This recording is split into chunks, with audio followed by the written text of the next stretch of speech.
the right term, and most importantly, the right place to get your mortgage. At Clinton Savings Bank, we are committed to getting the mortgage that's right for you. You may even receive up to a $750 credit off your closing costs. Plus, right now, you can lock in the rate from your pre-qualification for 90 days while you look for a home. So what are you waiting for?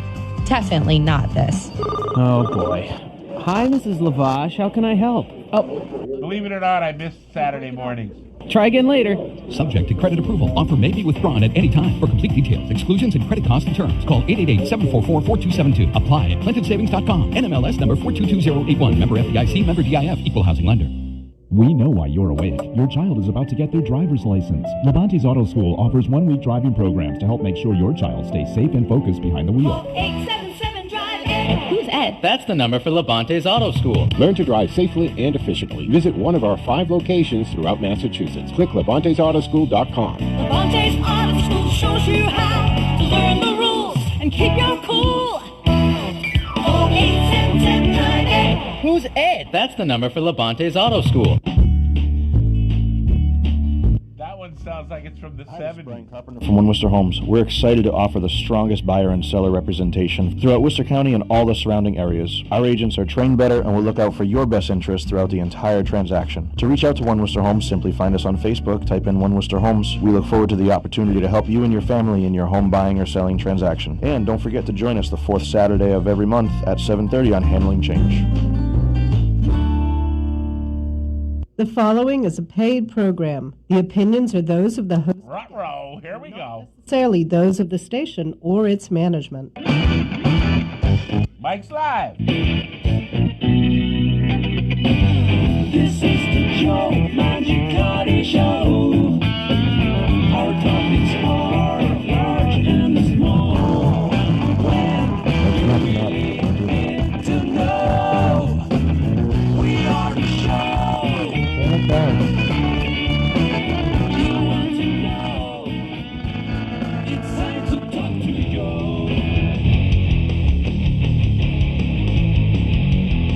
All right, folks, good morning. Good morning, and welcome to the Joe Mangiacotti Show, 6 a.m. on a Saturday morning.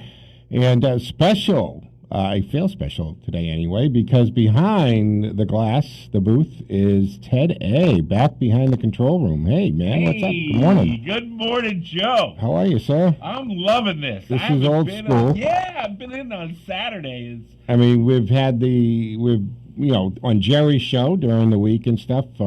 Now, in case people haven't caught on to this, every Thursday, Jerry Doherty from Making Money Last, which is a fantastic show. It's in its 7th year, and Jerry has a fantastic business called Boston Independence Group right down the street from us.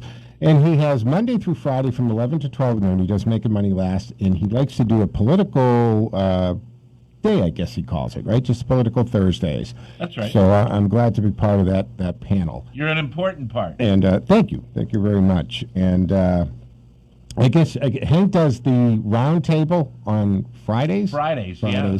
So there was a little discussion about, I guess, jumping in there. I guess they're lacking a conservative. Well, they believe they have a conservative, but unfortunately, not everybody sees it that way. I see. Who passes as the conservative? I'd rather not use any names. Oh, okay. I'm the producer engineer at the station, and I have little information when it comes to names. All right. I'm sorry. Well, no, but that's good. I know Jerry Doherty used to sit in on that a little bit. Yeah, he did. And I think Jerry was a little bit too conservative. And oh, wait a minute. They want a conservative, just not too conservative? Again, let me answer the phone, and we'll see if somebody can comment. All right. Meanwhile, I'm going to try to figure out why my entire screen of call screening and everything went away. So let me struggle with that for a moment, folks, because I don't know why. I literally just wiped out everything, so I have nothing in front of me. But we do have a fantastic show ahead of us because, well, first of all, obviously we have Out with Joe at 6:30. Just some fun downing our facts. Tina Marie Billing has the Music Minute at 7:30, Handling Change. This week we hear from our friend Wes Oliver from Prestige Home Mortgage. He's going to talk about his,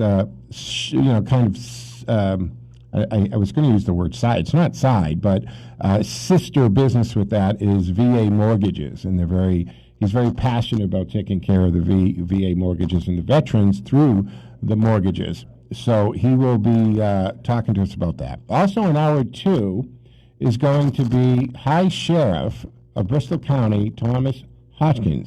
And this is fantastic timing, folks, if for no other reason.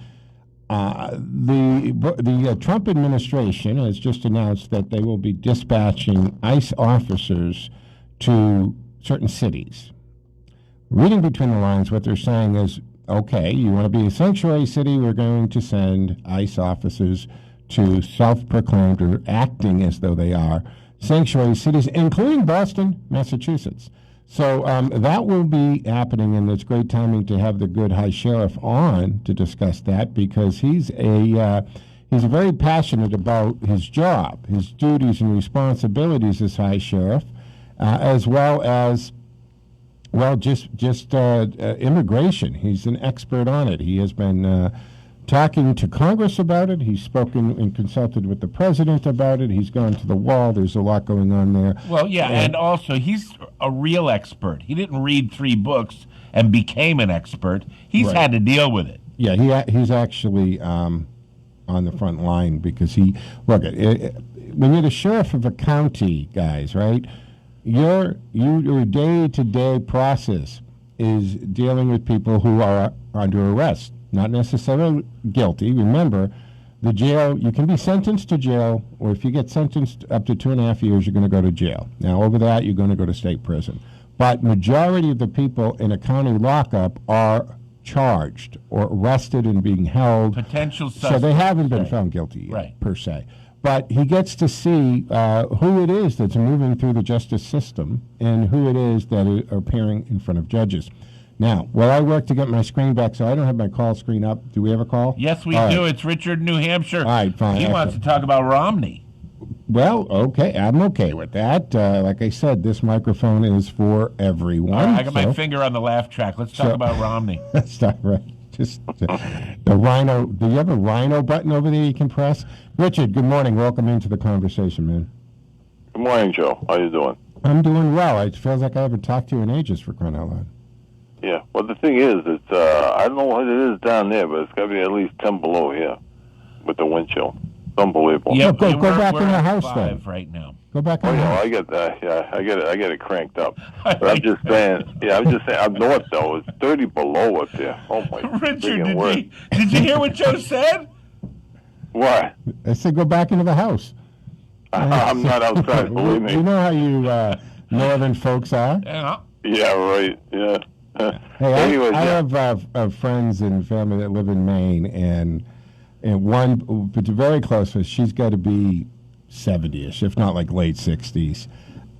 Has a very New English-looking house, right? White house with on one of the inlets on the ocean. Talk about dead of winter. You know the wind coming off the ocean. Brutal. She lives alone except for a cat, a couple cats, a dog. She still tends a garden. She does drives and all this stuff. I mean, she's just this healthy, tough main stock of a person. And I love her. It's fantastic. But you're calling about Romney. Yeah, well, one thing about Maine, that's where they originally invented the toothbrush.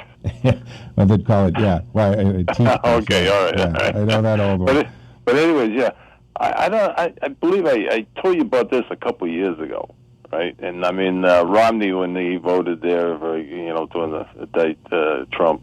But the thing is with him is, all right, his Mormon religion. You remember him? He was saying that he had to vote his conscience that way because of his religion and all that kind of stuff. When he just voted to impeach, you mean?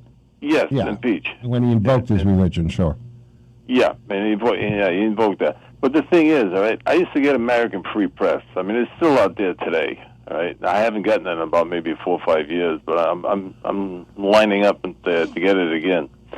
The thing is that I'd say about maybe 6, 7 years ago, Joe. All right, they had a big expose on Romney, right before he ran for president, and basically what it was, they had pictures of him with his girlfriend down in Cuba, and that's when it was against the law Wait a minute. for American citizens. Wait. Romney with his girlfriend? Yes. Before he was married? No, he was married then. Oh, Romney. He was married. Romney had a girlfriend?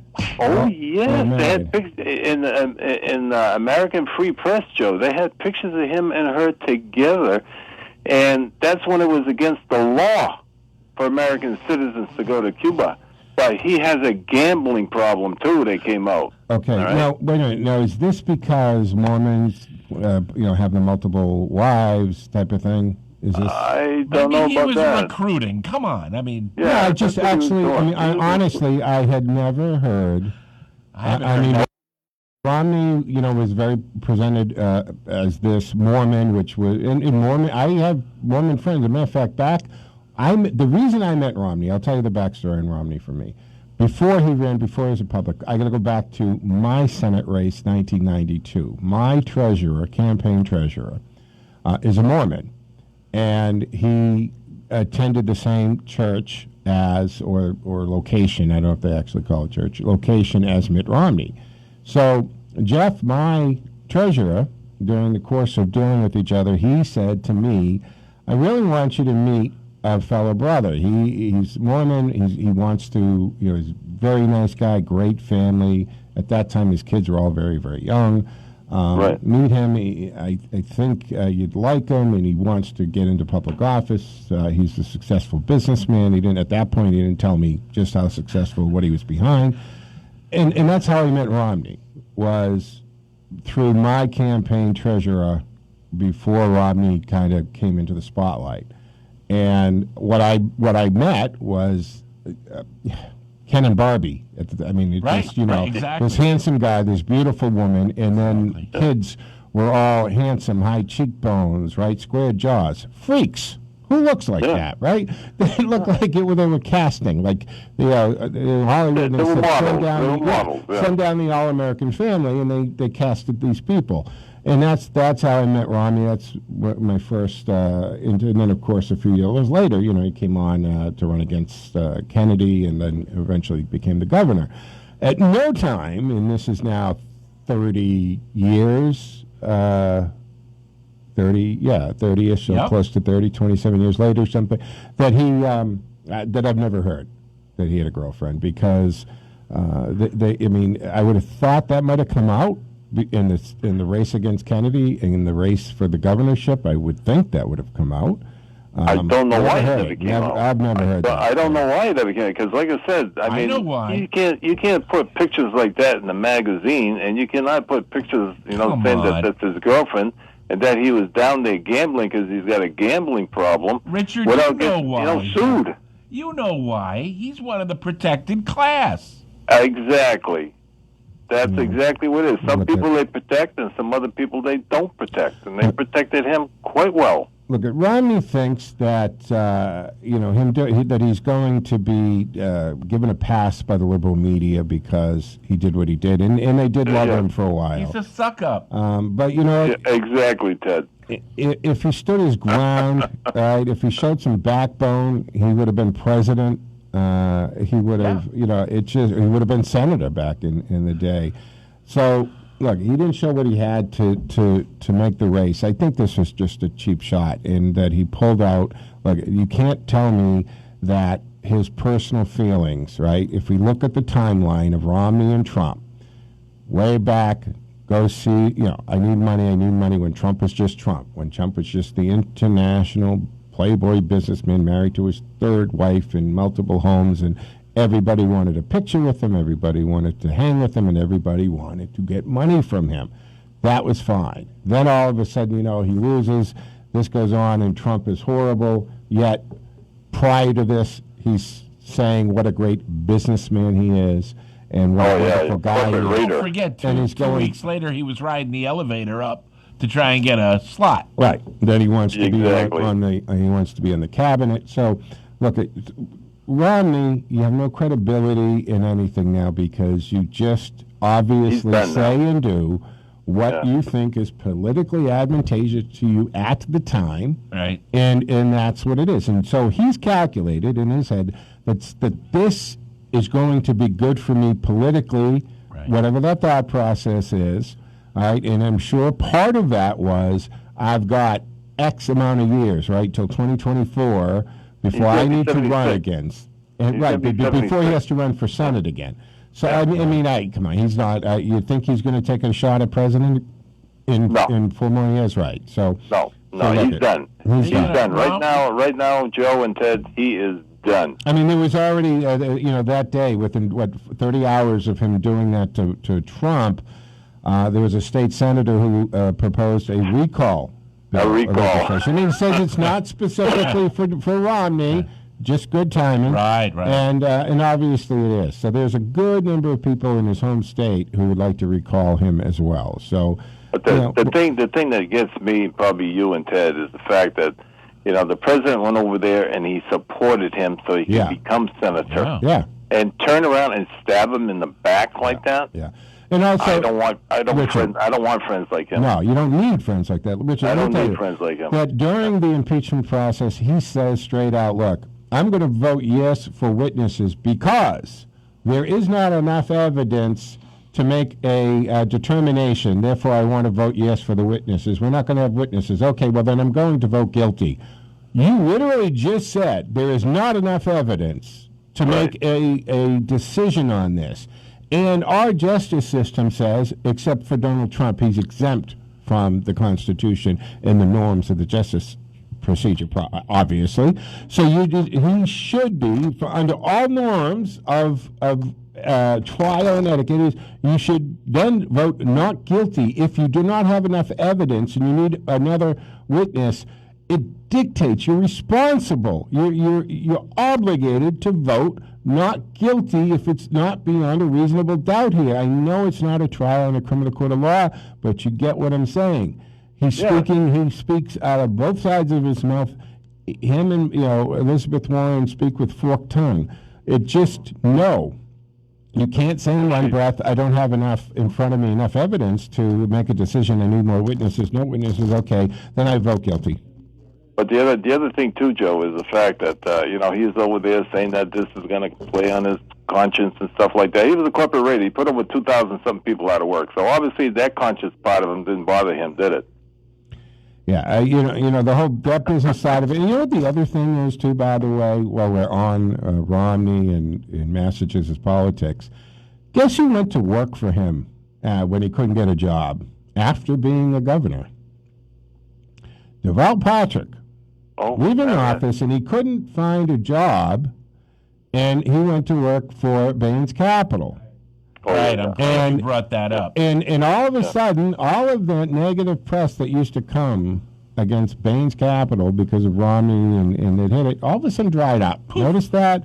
All of a sudden, Bain's Capital isn't the most horrible thing in the world anymore. Well, I'm glad you brought that up, because if you trace back Romney back to like 81, he has been a New World Order player since then and has done everything he could to expletive delete the American people. This business with Romney Care, think about it. If he had been a patriot, look at Obamacare is kind of modeled after the Romney Care. Okay. And if he had taken the time as an adult member of society in the United States and made a real plan for healthcare, we'd be living in a different world of healthcare these days. Yeah. And we would. I lay that on his doorstep. There's nobody else who's responsible for that. This guy needs to be out of the Senate. Yeah. Well, the thing that I get, the thing that really ticked me off, guys, is the fact that President went over there and helped him out, and to turn around and stab him in the back like that, that's the part that I don't care if he had an affair with a girl down there. I don't care if he's down there gambling. I don't care if he's over there when he was breaking the law down there because Americans weren't allowed to be there in Cuba. But the thing that gets me is when somebody turns around and helps you out to get you in a position that you want, and once you get that position, and he's never going to run again because nobody in Utah is going to vote for him again, especially the Republicans. I'm just saying to myself, why would you want to do something that low? Yeah. To avoid Arkansas. Yeah. Oh, yeah, there you go. All right, I'll let you guys go. All right, man. Have a great weekend. Stay warm. Absolutely. All right, guys. See ya. Bye now. Thanks, Richard, for the call. What is the weather? Is it supposed to be extremely cold? I just missed it, Ted. What are we in for? It's going to be extremely cold until about midday. Things should warm up into the 20s, maybe. And then tomorrow in the 50s or the low 40s. Okay. All right, folks, 508-871-7000 to join the conversation on the Joe Mangiacotti Show, 6 to 8 o'clock on Saturday and Sunday mornings. And don't forget, we do have our text line. It's Joanne wants to talk about bar. 617-297-8388. 617-297-8388. Just text it like you text anybody else. You like your buddy, you're going to go grab a beer with him. Text him exactly the same way. And if you can't text, but you do have a device, you can email textjoeontheradio@gmail.com. See how that works? Very clever. I like that. Very That's clever. Good, Just yes. text Joe on the radio. It appears on the same screen in real time. I can answer your question on air or shoot it back, something back to you. All right. So again, hi, Sheriff. Hodgson's coming up in hour 2 at 7 o'clock. Great show. I want to move the conversation, and I think the next caller actually wants to do this, a little bit to the whole Roger Stone thing, AG Barr in Durham. What's happening on that front? Who's that? Because I lost my screen right now. It's Joanne, and she wants to talk about Mr. Barr. Hey, good morning, Joanne. Thanks for calling, dear. Good morning, Joe. Good morning. I did get your email last week or a couple of weeks ago. I think I responded to it. And, yes, I got your response. Thank you very much, Joe. No problem. I heard you saying how beyond disappointed, devastated with A.G. Barr's feeling that he had to go on ABC, a station, one of the many stations that craps on President Trump 24/7, to complain about that he can't do his job. As far as I can see, when is he going to do his job? Now you got McCabe. They let him go. They let him go, even though he is as guilty as sin, because the deep state is so alive and well in the Department of Justice. Well, isn't Barr the head of the DOJ? Why isn't he cleaning that place out of all these Obama holdovers and people that would exonerate Barr? And then, of course, you have the travesty of the Stone and Flynn. I don't know what Stone did, some silly thing, but Flynn did nothing, and he's still being persecuted. Joanne, let me just respond a little bit here, because first of all, I agree 100% that it looks like we're at a time now where justice is doled out on political lines, and all we have to do is look at the landscape here, what's going on. As far as A.G. Barr goes, remember now, and let's not focus on just that one little thing he said on there, because first of all, I think he needed to respond to what the media was. So the media started doing to him what they do to everybody, right? Go after his credibility and try to make him out to be some jamoke. And the thing is, I think A.G. Barr came on to say, look, and in that statement, he said, no paper, right, no editorial board, not Congress or member of Congress or the president or anybody is going to affect me. You tell me how to do my job or make me go faster. So he was grouping everybody, including the president. And I think he was making the point that you, the media, who's trying to make this like he has his hand up my backside, and I'm his puppet, and I work. No, yes, I'm part of the executive branch, but I know my job. Thank you very much, everybody. I know my job. I'm going to do my job, and the media is trying to make it look like A.G. Barr is some stooge of Trump's. Make more fake news. Okay, and prior to him being appointed AG by the President of the United States, according to everybody in the Capitol, inside the Beltway, as they say, he was the most brilliant, astute legal mind around. As soon as he has an affiliation with Trump and is appointed, anybody who's appointed Attorney General, or any cabinet member for that matter,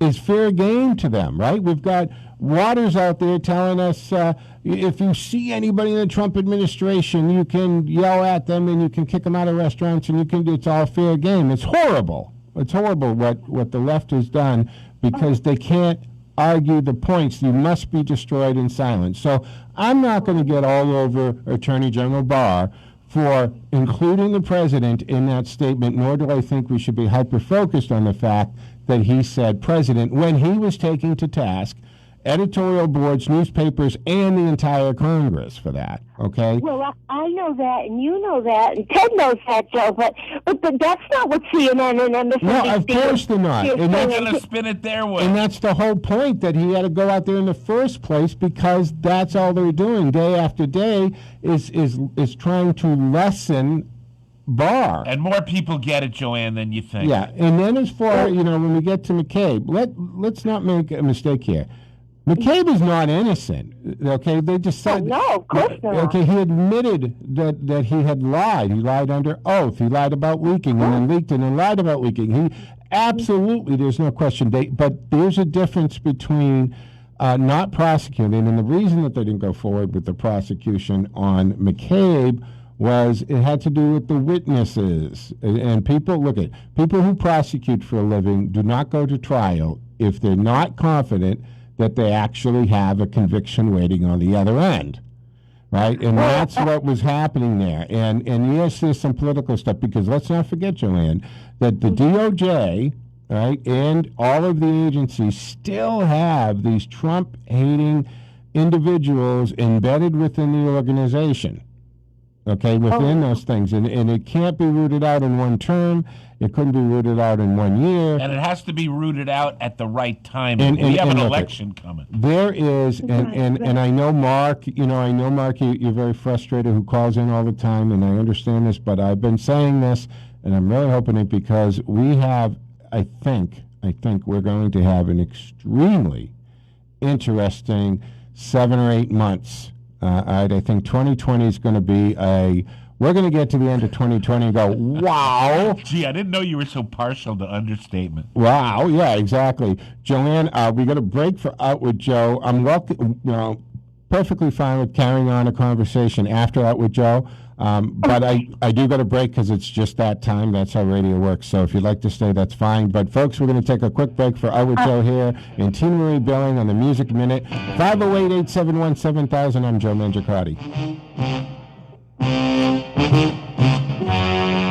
This is Sean Burke, President of the Licensed Private Detectives Association of Massachusetts, asking you to visit us at lpdam.org when you think you need a private investigator. Don't let your emotions negatively affect your future. Get your answers through a Massachusetts licensed private investigator. Get the facts without risking your credibility by unknowingly committing a criminal offense. You need a license to perform investigations in Massachusetts. What are some types of work that requires a license? Any type of surveillance, interviewing someone for a third party, background and asset checks are just a few examples. For more on this, visit us at lpdm.org and tune into AM 830 WCRN Sunday mornings at 7:30 for case files from the LPDM, or anytime at lpdmcasefiles.com.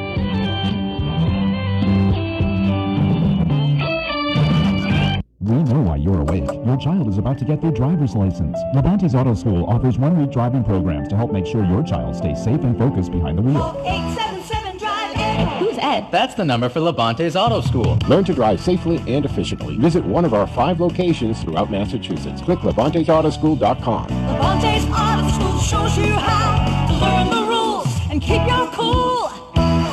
Oh, 877 drive Ed. Who's Ed? That's the number for Levante's Auto School. This is Wes Oliver with Prestige Home Mortgage from Handling Change. I can help you with all of your residential mortgage needs, from a purchase to a refinance or even an estate buyout situation in the event of a family death. You can call or text me at 508-332-4171 or on the web at wesoliverteam.com. This is the Joe Mangiacotti Show. Your mic's live.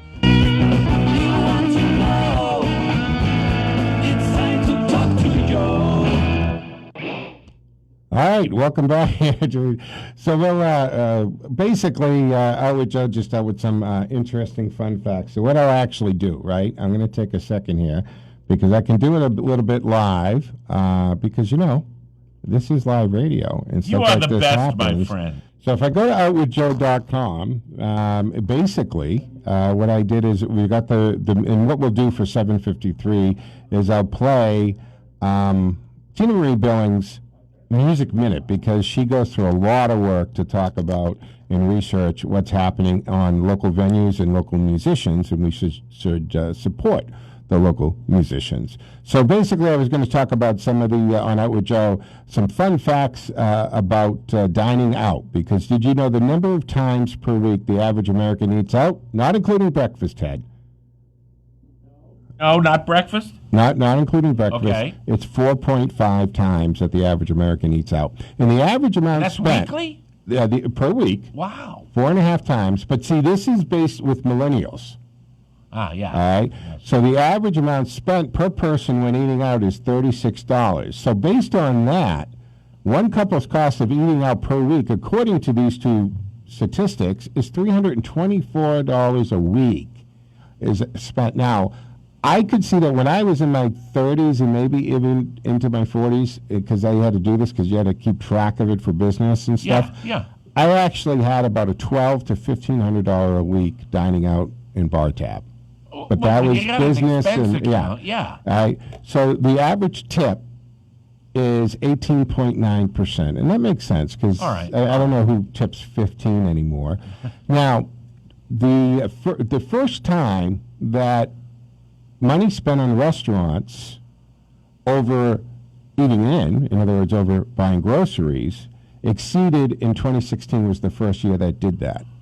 And the amount spent on restaurants was $2.36 billion with a B on dining out. So it's a multi-billion-dollar industry. That's a lot of lasagna, baby. It's a lot of lasagna. And it's funny because, you know, the restaurant business has one of the highest failure rates in any business, which is interesting because it made me think about the fact that now we have states and communities and cities doing away with bail and even not prosecuting for certain crimes. So prior to that, statistically, you would have been more successful to go into life as a criminal, into a life of crime, than to open a restaurant.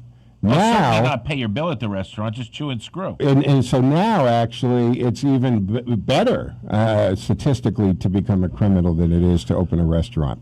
20% is the estimated number of American males that are eaten in the car.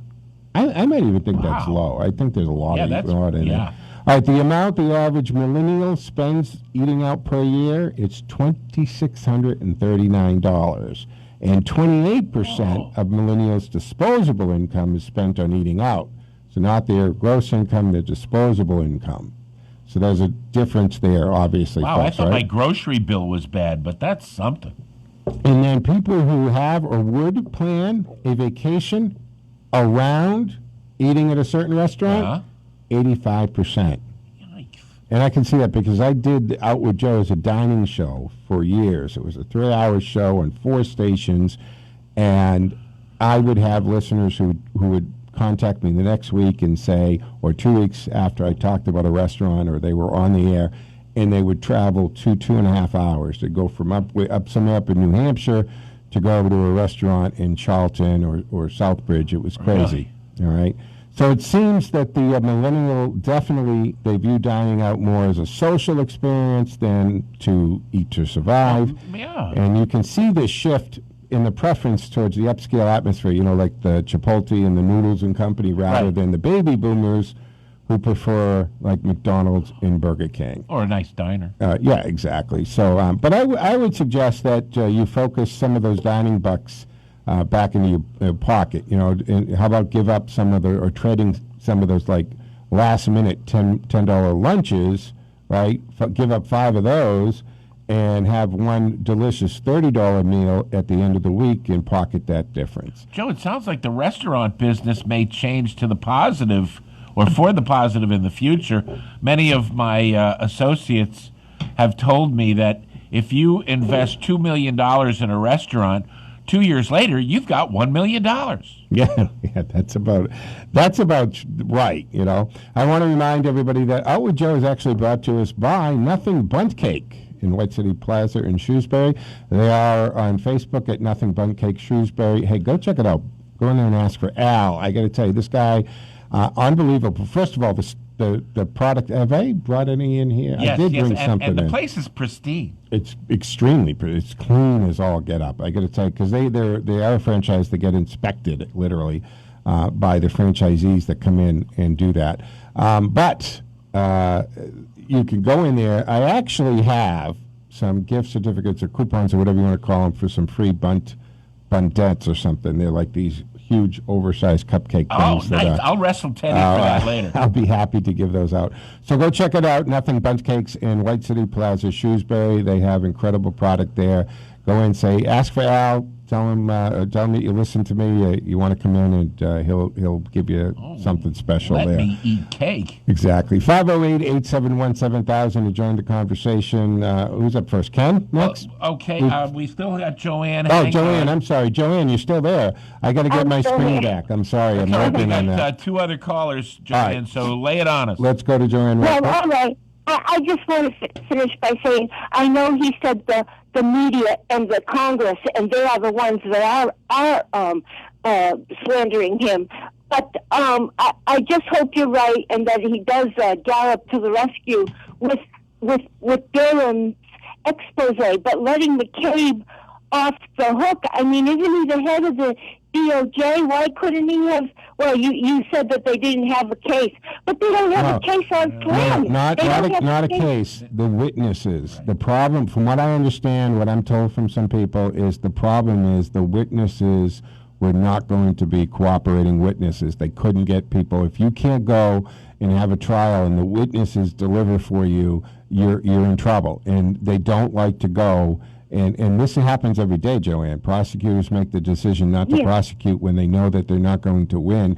And if they know they have uncooperative witnesses or hostile witnesses that aren't going to bring it home for them, they're not going to pull that trigger. Now, I don't think that McCabe's totally out of the woods, but I got to tell you something. It disgusted me to see him on the Talking Head News last night and making appearances saying, "Oh my God, 2 years, my family," and I'm like, "Are you kidding me? You have the gonads to talk about that when you put President Trump, his family, through 3-4 years, right? Between the Russian hoax bull, then the impeachment stuff, and what they've done to his family, how they've attacked his children, including in Barron, right? And you have the gall to sit there and say what this has done to my family. First of all, you are actually committed a crime and admitted to it and caught on it. The president actually did not. Nobody can point. Can anybody point to the actual crime? The House went ahead and impeached him because they just wanted to impeach him. They was asked in the hearing, straight out. I don't know if it was Nunes or who said, "All right, out of you people saying, right, Sonderland was there and the other Jamoke was there," and he said, "What's the crime?" Dead silence. Nobody can actually point to the crime. And that entire hearing was loaded with that. How many? 32 times Sonderland said. That was my impression. That's what I thought. I felt that way. Nobody said this happened. Nobody that was on that call or in the room actually had something to say about it. It was all hearsay and second and third hand. And Joanne, thank you, but I have to move along because the screens are full. I appreciate the call. 508-871-7000. Let's go to Lieutenant Ken. Good morning, sir. Lieutenant Ken reporting. Excellent. And I wanted to do a bit of a review of the mess part of what was happening in New Hampshire earlier this week, and it will be coming in the weeks to come. Yeah. Well, the thing is, Joe Biden slinking out in the middle of the primary day. The optics on that, Ken, right? I mean, Joe, come on. And he tries to tell us, look, it's 1%, 2%, and you're done. You and Elizabeth Warren go retire. Please just stop talking. Go away. Let it come down. Amy Klobuchar, right? She gained a lot of momentum out of New Hampshire. Good for her. Yeah, she would have to capitalize in Nevada to continue the momentum. Yeah. Clomentum? Yeah, Clomentum was what they coined it, Clomentum. But you got to remember something. I mean, she I'll give her credit where credit's due, right? She was the only one that said, I don't want a socialist on the ticket. I don't want a socialist running for president, much less president. Give her credit for that. But I got to tell you, if she does well in South Carolina and then goes into Nevada and coming into Super Tuesday, they're coming after her. She has probably the worst reputation in the Capitol, meaning that she's considered the worst boss in Congress, right? The stories of her staff are legendary, right? This is the woman, remember, that on the plane, right? The comb, right? Couldn't get utensils. She uses a comb to eat her salad, throws the comb at the staffer and tells her to wash it, right? She constantly blows up at it. Right, she blows up at it. Well, to use it, it's one thing to use a clean comb to eat a salad, wash it, and then use the comb. But if it's touched hair, and you put that in, you know what I'm saying? I mean, I know I'm a little bit of a germaphobe on stuff. That's out of the ballpark. But doesn't that turn your stomach just What do a you little think, bit? Ken? Well, yeah, but where's this all going? I think it's all going to Bernie. Yes, it's going to Bernie, and this is driving the DNC out of their mind, right? They do not want Bernie. Look at what they did during 2016. They've changed the rules, right? They changed some of the rules because he insisted on it, but they also have changed the rules to let Mini Mike in. And they're going to continue to try to figure out, and everybody's going to let it happen, right? Nobody, in some degree, if you're not part of the Democratic committee, you can't, because they're allowed to do it however they want, whatever the rules are, but they continually change it. All that does to me, that says to the country that the Democrats are used to changing the rules when it fits them and what they need, and they think they can do that nationally. They think they can do that everywhere, right? They did it with the impeachment, right? They put Rule 660 in. They broke from the norms. They just feel that winning is all that matters, and it doesn't matter how we get there. It's justified that you win. So we can do whatever we want to do, whatever it takes to win. And they don't want to see Bernie. But why don't they want to see Bernie as the nominee?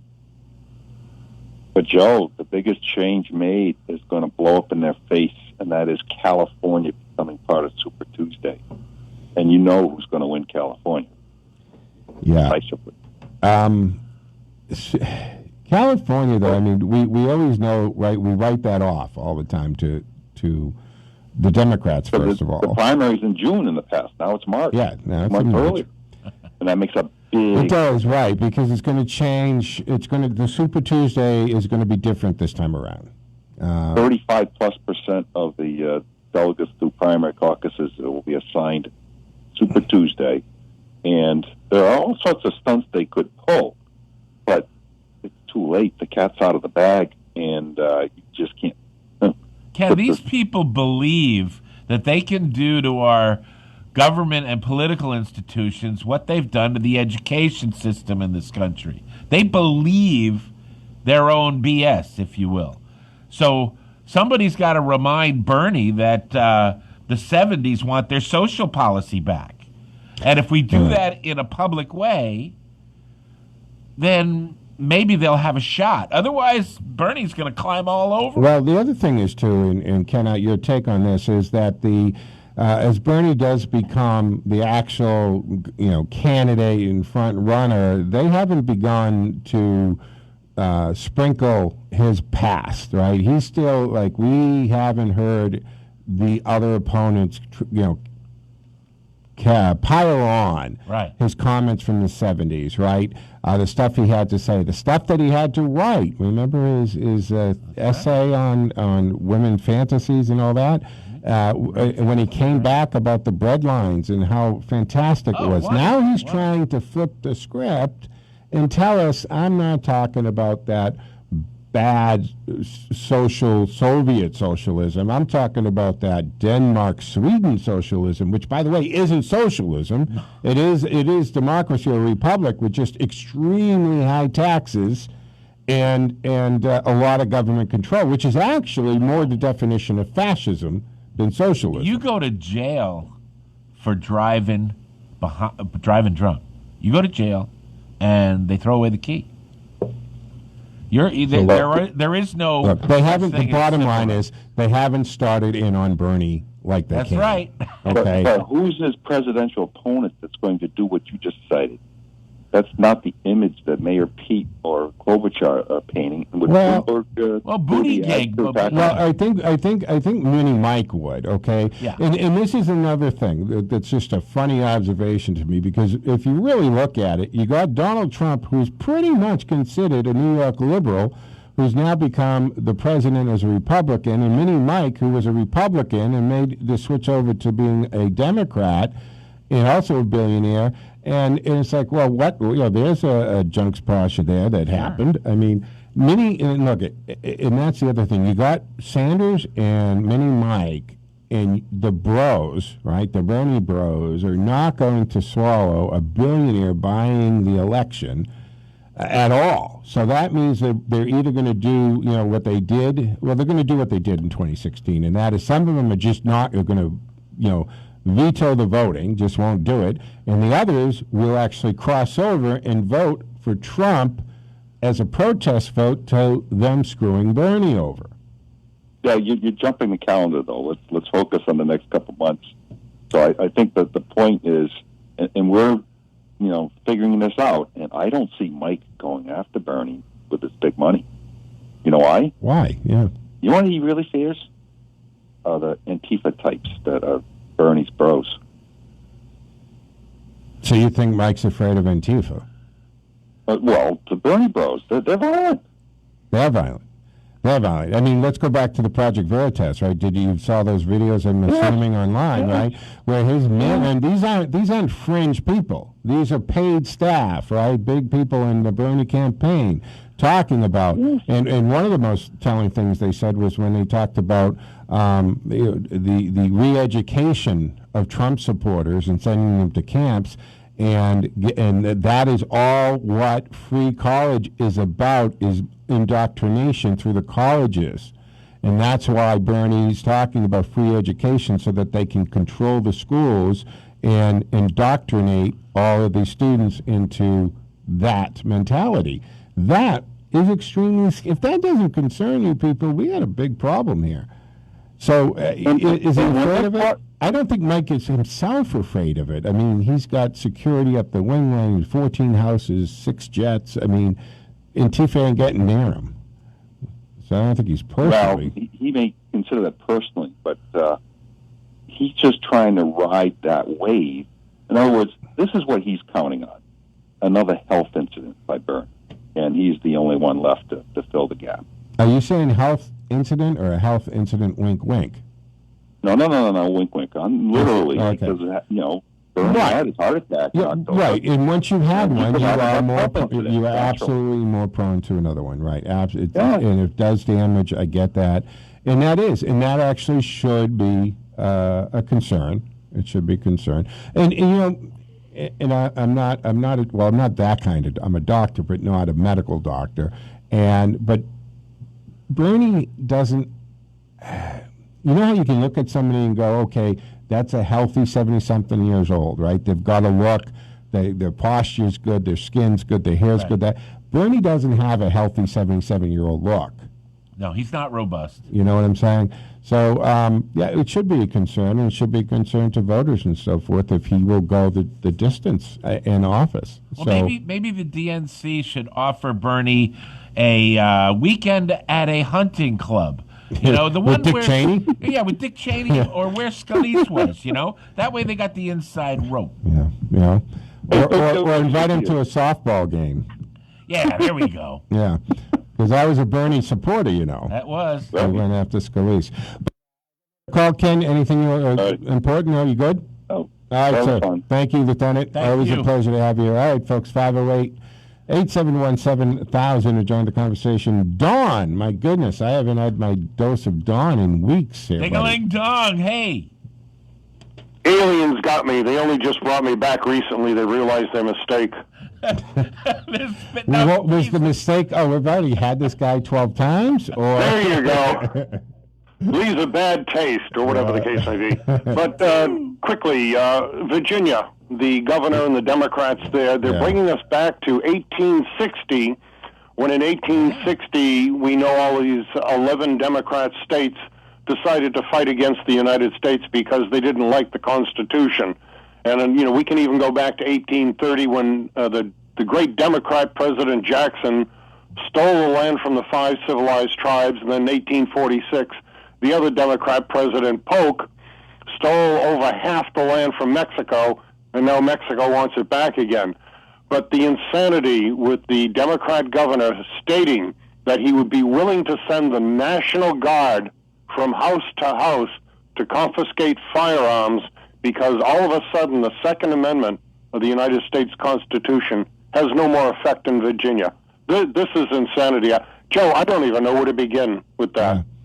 Yeah, it's a serious situation in Virginia, and I don't think people are realizing just what's brewing there and what's running there. And remember a few weeks ago, right, it was on MLK Day, right? They did which they always use that day. I think it's called Legislature Day or something. And traditionally people would go to the Capitol and talk to the legislators and so forth. And the Second Amendment proponents used it for their rally. And what was the CNNs and MSNBCs telling us, Don? Oh, my God, it's going to be anarchy. And it's going to be a shootout. It's going to be the Wild West. It's going to look like the Democrats attacking, Fort Sumter again. And what happened? There wasn't any of that. Second Amendment people came. Yeah, they had their rifle straps on their shoulders and guns on their hips and all, but they were orderly. They came. They said their piece. And you know what? They even cleaned up after themselves. Yes, it was cleaner. Richmond was cleaner after they left than before they got there. But I mean, so it was exactly the opposite of an Antifa situation. Right? Oh, absolutely. It was the opposite of anything the Democrats ever do, Joe. Right. They're worried about the Second Amendment, most of them probably NRA members, who, and despite what you may have heard, folks, the NRA is not a terrorist organization. It is actually an extremely solid organization that promotes and is in favor of gun control. That means how steady you hold your gun, how well you clean it, how well you holster it, how well you shoot, and all of the safety. That's what they are after. That's what they mean. It's not this stuff that the media, the left, are trying to make you out for, right? Well, remember, the NRA was created by a bunch of Union generals who were Republicans, so that's why they have to cut it down. And everybody has to remember, in 1956, Martin Luther King's home was blown up by a bunch of KKK Democrats. And the next day when he went down to the Democrat sheriff to try to buy a gun license, they didn't sell him one. Sell him one, yeah. Yeah, they wouldn't sell him a gun license. Yeah. No. Well, just laughing because most people would have said issued him one. Yeah, Don, you are amazing. Yeah. Thank you. I try to be Ted there, Joe. Yes. No, thank you. Well, it's only surpassed by my modesty. The aliens are going to get you then next, Ted. I hope so. I've submitted his name over and over. I'm ready. Beam me up, Scotty. I'm ready. Here we go. The whole Virginia situation is, we got to keep an eye. I mean, what happened? Not just Second Amendment. Look what's going on with abortion there. It's just Virginia is a very disappointing set of circumstances right now. I mean, in that it all became because they got control. The Democrats got control of the legislature down there, and now you've got. Well, that's what money will buy you, Joe. Yeah. Money will buy you the election. Bloomberg was behind that. There you go. Yeah. Certainly not a gun permit. But I don't think that it just doesn't seem like there's as much pushback about Bloomberg buying the election as I think there should be. I mean, they tried to say Trump bought the election, but that was so idiotic because if you go back to 2016, not only did Hillary Clinton way outspend Trump, right? But in that election, it was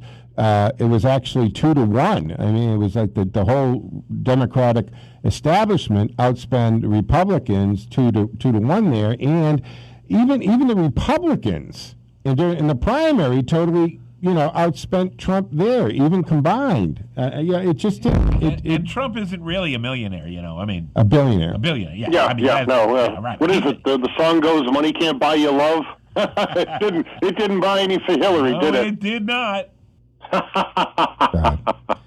Love it. And then it started to dry up, of course, once she left. I mean, look what happened. And that's the other thing. I mean, little things are coming out that people are the media doesn't really pay a lot of attention to, but I find this stuff when the reporting now, we find out that there was a heck of a lot more foreign money given to the Clinton Foundation than we were ever led to believe before. Yeah, Clinton and Obama. Obama was just inundated by foreign money. It was bundled and, put in disguise, put a mask on it, an Antifa mask, and then given to him. Including a whole $14.5 billion that left Ukraine to go to Latvia, disguised as a loan, and then left Latvia. And you know who has all this paper trail? Giuliani. He does. Oh, love it. So they've got to. Giuliani's been doing his thing. He's the look. Giuliani can go do this stuff on behalf, and this is an answer, right? The Democrats continue to make their own headaches on this stuff. 30. So we got to go. But hey, Don, we're up against the clock. Anything you want to get in before we have to move on? Yes. Would you put me back to Ted? I want to give you my phone number, Joe. Yes. Ted will take it. And of course, you can also reach out anytime at textjoeontheradio@gmail.com, as well as joemshow@gmail.com. All right, folks. So coming up, thank you, Don. So coming up in the second hour, in the 7 o'clock hour, we'll be joined by High Sheriff Thomas Hodgson from Bristol County. And we're going to talk about what's going on. And this is, of course, has to do with ICE officers being dispatched to these sanctuary cities, whether they self-proclaim themselves or not. I'm Joe Mangiacotti, and this is the Joe Mangiacotti Show. Stick with us. We'll be back after the news.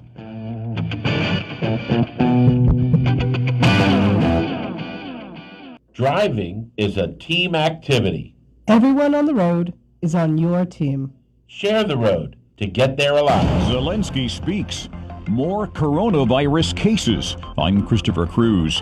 Ukrainian President Volodymyr Zelensky has been talking frankly this morning about his role in the impeachment of President Trump. In my previous life, in my previous profession, I truly say when I was producer, scriptwriter, and actor, I wanted to get Oscar.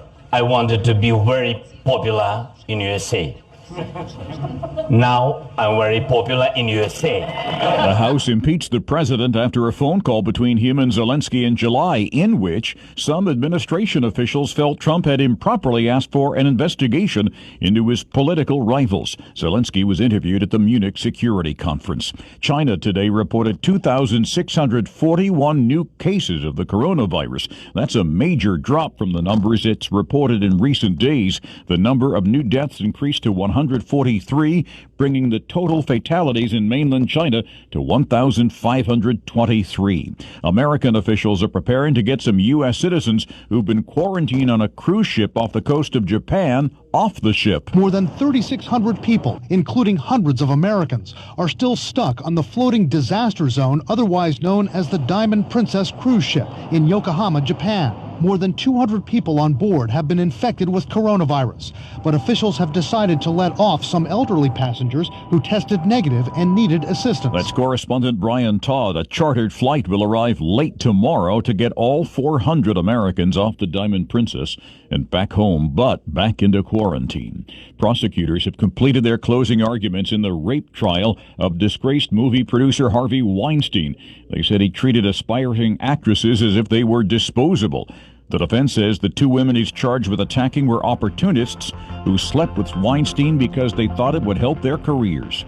I'm Christopher Cruz. Paid non-attorney spokesperson. Attention! If you've had hernia surgery and have experienced complications such as chronic pain, infection, wound reopening, mesh migration, bowel obstruction, need revision surgery, or other complications, you may be entitled to significant cash compensation. Hernia repair surgery is common and requires a mesh product to be implanted inside your body. In May of 2016, the manufacturer of a popular hernia mesh product issued a mandatory global recall due to product defects. If you've had hernia hernia surgery and have experienced complications, you may be entitled to significant cash compensation. Call the Hernia Mesh Helpline now at 800-245-5187. Our experienced attorneys will fight to get you the compensation you deserve. You pay nothing unless we get a recovery in your favor. Time is limited to file a claim, so call the Hernia Mesh Helpline now, 800-245-5187. Operators are standing by 24/7. Call 800-245-5187. That's 800-245-5187.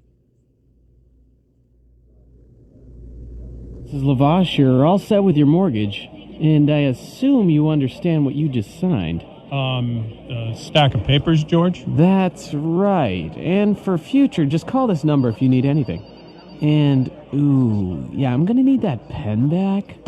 The mortgage process can be confusing. Looking for the right rate, the right term, and most importantly, the right place to get your mortgage. At Clinton Savings Bank, we are committed to getting the mortgage that's right for you. You may even receive up to a $750 credit off your closing costs. Plus, right now, you can lock in the rate from your pre-qualification for 90 days while you look for a home. So what are you waiting for?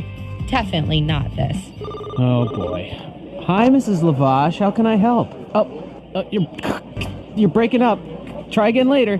Subject to credit approval. Offer may be withdrawn at any time. For complete details, exclusions, and credit costs and terms, call 888-744-4272. Apply at ClintonSavings.com. NMLS number 422081. Member FDIC. Member DIF. Equal housing lender. I want to tell you what Cantiani Insurance has been able to do for me and Teddy. We stopped in to see Paul Sr. and the great staff at 318 Plantation Street. They've been handling my car and business insurance for years. Teddy was making his way around the office, and they let me know. They now offer pet insurance. For a fraction of what one visit to the vet was for Teddy, they could cover him for a whole year. I know you treat your furry family members like any other family member, and as well as I do Teddy. The professional staff at Cantiani's has been providing courteous service for over 40 years, with integrity and personalized service, making sure that your insurance actually protects you and your family. With 2 locations, the 318 Plantation Street in Worcester and East Douglas Insurance Agency, located at 306 Main Street in Douglas. For home, auto, business insurance, and now pet insurance, click CantianiAgency.com or call 508-791-2088. 508-791-2088. So are you tired of being tired? Well, then it's time to get the tea. Hey, it's Lisa here to tell you about this all-natural, all-organic tea I've been drinking that has had great results for over 20 years. It's called Life Change Tea, and it's specially formulated to help detoxify and cleanse your kidneys, liver, colon, and blood all at once. The colon is one of the most ignored organs in the human body. The faster that waste is eliminated from the body, the less time that waste sits in our intestines, spreading toxins to our bloodstream. This tea helps cleanse chemicals caused by outside intruders from our entire digestive system, and get this, weight loss can be a side effect. And with continued use of the tea, you can experience clearer, healthier, younger looking skin, increased energy, and a happier outlook on life. So if you're tired of being tired, get the Life Change Tea at getthetea.com. That's getthetea.com, and like me, you'll be glad you did. Your mic's live.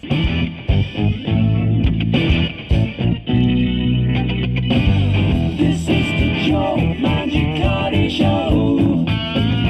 Our topics are large and small. When you really need to know, we are the show. You want to know, it's time to talk to you. All right, folks, good morning and welcome to Hour 2 of the Joe Mangiacotti Show here on AM 830 WCRN and AM 730 WACE. Also streaming live on the TuneIn app, so you can take us anywhere. Just punch in WCRN and you're off and running. You can reach the show for two-way talk and conversation at 508 871-7000. What's that number? 508-871-7000. And our text line is 617-297-8388. That's right. Can't hide. You can text us in real time at 617-297-8388. You can also email us on our text line, meaning that if you can't text but you have a device, just email textjoeontheradio@gmail.com, and it appears on the same That's awesome. screen. It is. It works out. It's very clever that way. All right, what we're going to do here in hour two, and I'm very glad that I had started to make these arrangements because the timing is fantastic.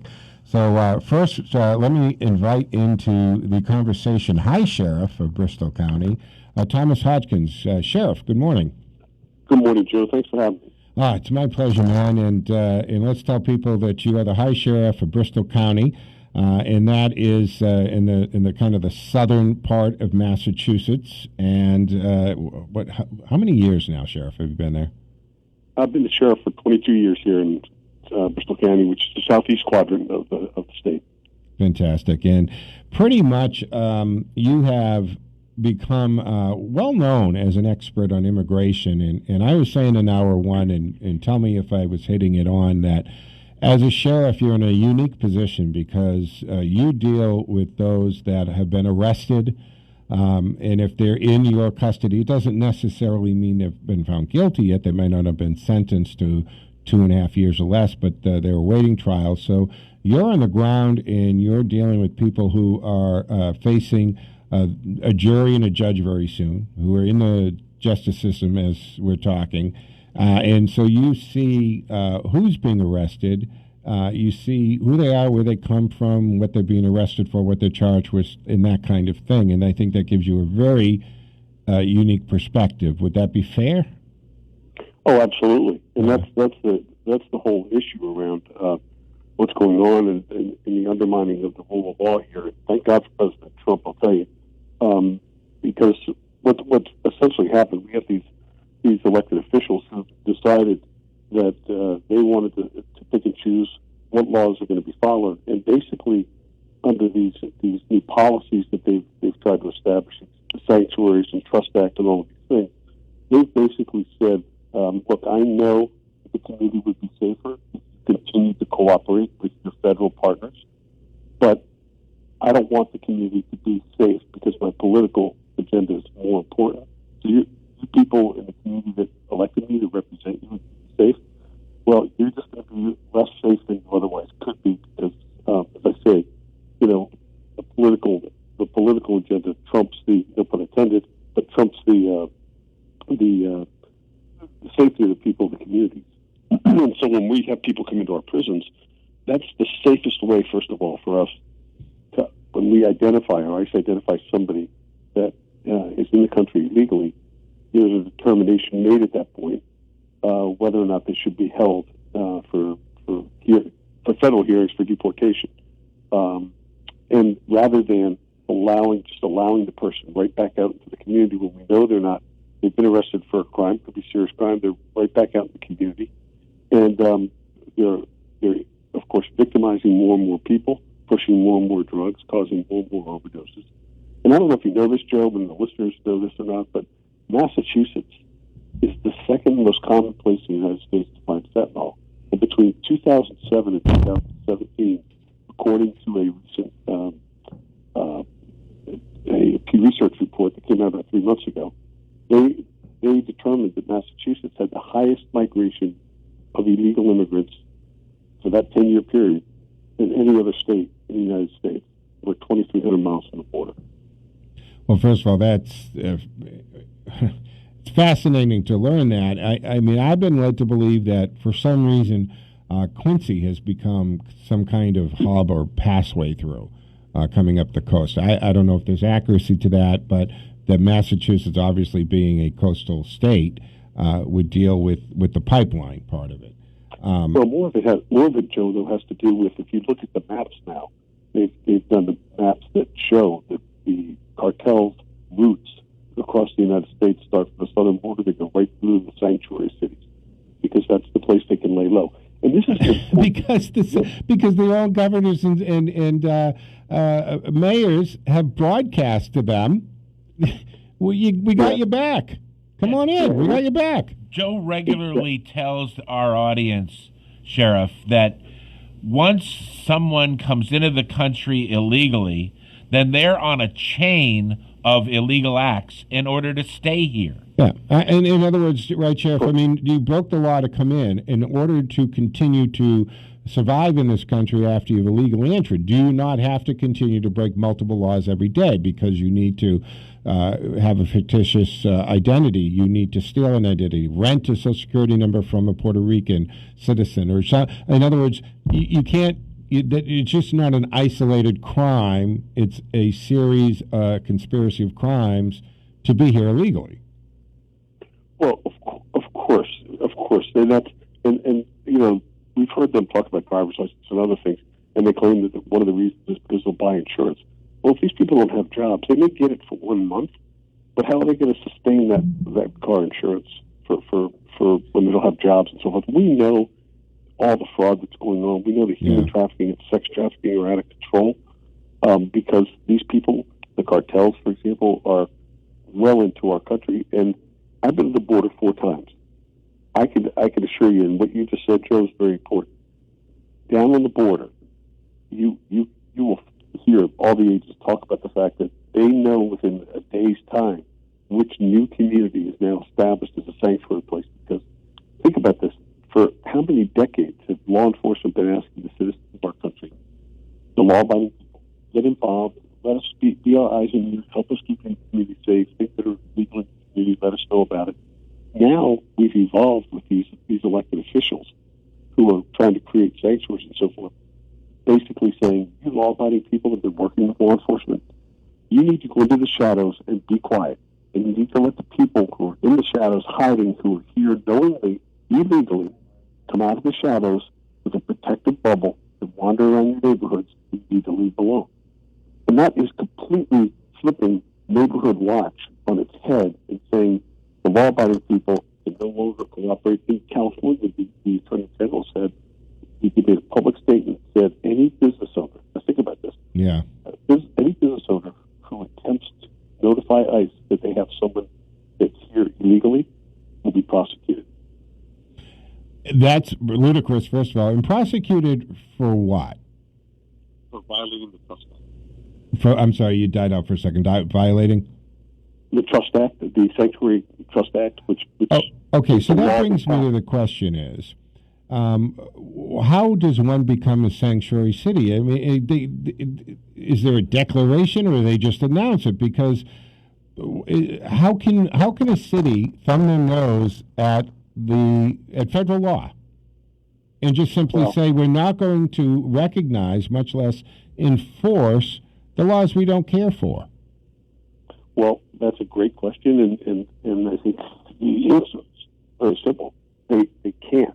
Under Title 8, 1324 of the federal law, it clearly states that anyone who attempts to harbor or conceal someone they know to be in the country illegally is guilty of a felony under federal law. And that's why people should be jumping up and down cheering for this president, who has from day one, before he even got in office, when he was speaking at the convention to accept his nomination for the Republican Party, he said, when I set foot into that White House on my first day, I'm going to begin to reinstate the rule of law in this country.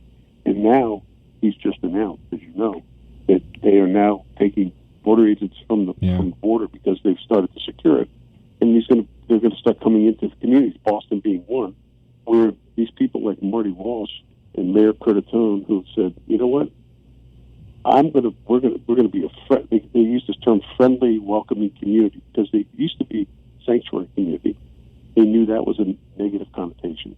And if you ever notice, they never use the term illegal when they're referring to illegal. They always use the term immigrant. Right. So when they parse their words, they do it because they know what they're doing is wrong, but they want to make it seem like it's okay. Yeah. But we know better, and the president knows better, that the rule of law has to matter. So what they do in, like, for example, Massachusetts, they have, as you probably know, Joe, it's recently tried to file this bill, this legislation that would make Massachusetts a sanctuary state. So they're still in violation of federal law, because the supremacy clause states that federal law, supersedes state law. So that's why the president, I think, feels very comfortable in taking these steps on behalf of the citizens and the legal residents, that people come in the right way to protect them, to make sure the law is enforced. Well, there's a lot to digest here because, first of all, I want to just point out on the border, you're saying, ICE is going to be reassigned to cities. And I think part of that is, the border security, border wall, or the border, rather, has been secured a little bit. But, interesting enough, isn't it because of the cooperation with the Mexican government, who has come around a little bit and because, and some of it has a lot to do, because if you notice when the USMCA was signed, it was the very next day that they sent their militia and their military along the routes to tell other countries that you're not going to use Mexico as a corridor to America anymore. So would we have as much success on the border today if it wasn't for the 180 in Mexico's cooperation? No, we would not. But it also, what this speaks to again is the talents of this president to know how to negotiate from a position of strength, and he's masterful at it, and that's why we're seeing less and less people come. The Mexican military are standing down, making sure that these people can't get through from the neighboring countries that are trying to get into Mexico, and they're making sure they can't eventually get into the United States. They're being held back, even in the neighboring countries, from getting into Mexico. So this is really, when you think about it, in the face of all the resistance that the president has had from the beginning, when they tried to attack him for securing the border, which we've been asking for decades. I've been working on immigration reform for almost 22 years. And if anybody's frustrated with the fact that Congress has used this for political football and done nothing on immigration reform, sensible immigration reform, E-Verify, and all the other things we need, it's me. But I didn't decide to go out and, hey, they're not doing it, so let's violate the law. The president, for example, has looked at this and he's frustrated, but he's figured out ways to do it in spite of them. Well, Sheriff, what's frustrating, right? Because what you just said, this isn't, you've been doing this for 20-some-odd years, sounding the alarm and so forth. And what's frustrating for me, for a guy that's been doing this for 30-plus years, and I've done it on this show, I have played the audio from Obama, Clinton, saying the words, Obama, do not send, if you come here illegally, you'll be sent back. Do not send your children. That these children that are coming, we find aren't even actually related. We've got Bill Clinton talking about increasing the number of border agents and securing the wall. In other words, everything that has been said 10 years ago, 15 years ago by previous presidents' administrations are what Trump is saying, but because they're coming out of Donald J. Trump's mouth, they lose their minds. What changed? Is it just the animosity towards Trump that makes it? Because they're on record as saying we got to have Border Patrol. We're going to increase the funding for security. We're going to build sections of the wall. It's not like the Democrats and that these people have been against this forever and ever. It's just now they are. And all Trump has ever done, and correct me if I'm wrong here, is say what the law is, say that we're going to actually enforce the laws that we already have. To my knowledge, he hasn't really asked for any new laws, just pay attention to the ones that already exist. Well, to answer your question, actually, sadly, nothing's changed. Like I said, I've been dealing with Congress. I've testified before Congress over these past 20 years, and the reason I say nothing's changed is because it depends on what the political atmosphere is. Right now, the Democrats have accomplished nothing in 3 years. They want more people to come in to try to affect the elections because they have nothing to show for what they've done for 3 years other than just constantly be obstructionist. And this is about votes. In the end, it's about votes. And so, 10 years ago, it would have been about, remember the Gang of Eight? That was the most outrageous. Both Democrats and I've often referred to Congress, and I don't mean this in a disrespectful way, but it's the best analogy. It's like two members of the families of the mob. You got the Patriarchas and the Gambinos.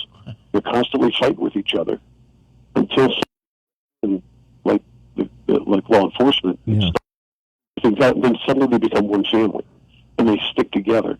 And that's what's kind of going on. This is back and forth in Congress. It's never really been about the people, and that's the sad part. Years ago, decades ago, they turned the legislative branch of the federal government into a political playground. And frankly, on both sides, over the course of time, particularly on this issue, they wanted to see depending which election was coming up, who could make the other party look weaker in front of the immigrant community. And they would take the positions of, hey, these are your family members, they should be able to come in because it was going to get votes. That's what's going on. But the president knows that. He figured it out before he even got in, said, I'm going to drain the swamp. He knew about the nonsense, and he's been taking the right actions on behalf of the people and trying to straighten it out in spite of Congress. Yeah. Sheriff, do you want to take a phone call or two? We got people clamoring to get on here. 508-871-7000 to join the conversation. Online is Hi Sheriff Thomas Hodgson from Bristol County, clearly an expert on immigration and has been a proponent of border security and of course just the immigration issue. Let's go to Mark in Worcester. Good morning, Mark. You're on with the Hi Sheriff. Good morning, Sheriff. Thank you for fighting the good fight. You're one of the few that is. And I also want to state this. This is so blatantly obvious to me.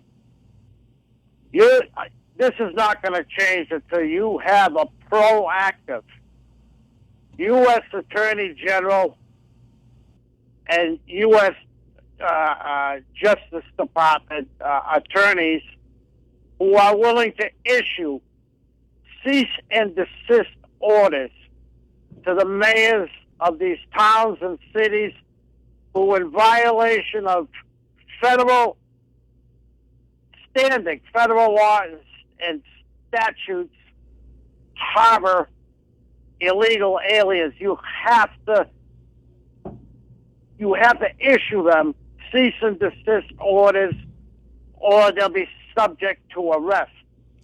Until you have an Attorney General who is willing to do this, this is not going to stop. Mark, that's a great question. And Sheriff, we saw that the judge here in Massachusetts that assisted that illegal immigrant to get out the back door of the courthouse actually got arrested. Are we going to see that more? Well, it's funny. Thanks for your question, because it's a great one. I actually, believe it or not, several years ago, when Attorney General Sessions was in the administration, I was down in before Congress, and Congressman King asked me that when I was testifying, he said, Sheriff, what should be done to these mayors, people that are creating these sanctuaries and so forth? What should be done with those people? And I said, there's only one thing you can do, Congressman, issue arrest warrants on every one of them. And the reason is because they are knowingly in violation of federal law, thumbing their nose at the law and saying, I'll decide what laws will be followed as a mayor or as a city council, whoever's making that decision. And I actually was speaking with Attorney General Sessions in Washington, and I said, until someone or some elected officials are arrested for violating this, we're going to see this broadened out. Once the arrests happen, you're going to suddenly see the sanctuary cities are no longer popular anymore. But why shouldn't we need to hold, particularly people who took an oath? Exactly. People, Sheriff, aren't we sending the message that you can pick and choose which laws to follow? And isn't it pretty much a requirement, a necessity for the integrity of the justice system that they do have warrants issued and they are arrested because they are blatantly ignoring the law and not only ignoring it, but they're publicizing it and they're making political hay out of it? Yeah, and I think that obviously President Trump and the administration get that, and that's why they're coming into these sanctuaries and they're sending a clear message to these mayors. You are not going to violate these laws. We are not going to stand down and we'll let you just sort of run over federal law. We're coming in. We're going to enforce it. And ultimately, they will be, I think, accountable if they continue to try to, push it back in the face of the federal government, because it's they're enforcing the laws, and they're going to do it one way or the other. Yeah. And the people, the communities want to be safe. Absolutely. 508-871-7000. Join the conversation. We're speaking with High Sheriff Thomas Hodgkins of Bristol County. David, thank you for your call. You're on with the High Sheriff.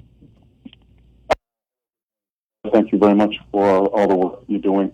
I was at the State House. I saw you. I believe you were at the State House, correct? Yes, I was. Licensing bill? Yes. Yes, thanks for doing that. And morning, Joe. Good morning. My question to the sheriff is, when we stop a person who's speeding or something happens on the road, Want to blow through the brake? officer in the state of Massachusetts stops a person, whether it be a local or state police officer, Do you want to blow through the brake? does not have a driver's license, gives the police officer a passport. What's inside the police officer's car? Is there any database that they can look at to determine if the person has a criminal record in the home country? For example, if someone's here from Brazil or Mexico and they had a criminal past, but they child molestation, can the police officer see that on any kind of computer that's inside? No, they would not have that access in their computer. But what I would tell you is, and you raise a great point, this idea of giving driver's licenses to people who are here illegally is again another setback for us in our efforts to keep people safe. It makes us have less tools than we otherwise would have had, because if we stop you and you don't have a driver's license, you're going to be arrested. And the fact of the matter is that once that happens, then you can begin the queries about, okay, maybe you have to ask some questions and so forth, and then you get in touch with ICE, for example, the person you believe is not here illegally, and you give them the name. They can run their databases to find out who, in fact, this person is. And I would tell you, this is really important for listeners to know. In Puerto Rico, for example, there's, I believe it's 65 provinces, or like states, for the sake of the argument. If you live in Puerto Rico, you can go to each one of those territories, and you can, or states, and you can get in 1 year's time up to 3 copies of your original birth certificate from each one of those states during that year. So what's happening is, I live there, I go get 200 of my original birth certificates. I start selling them. 1 minute. Dominican cartels and people like that. I tell them, don't go to Massachusetts. Or blow through the brake. Somebody there. So they're coming here with these original birth certificates and using them to create these. Can you hear me?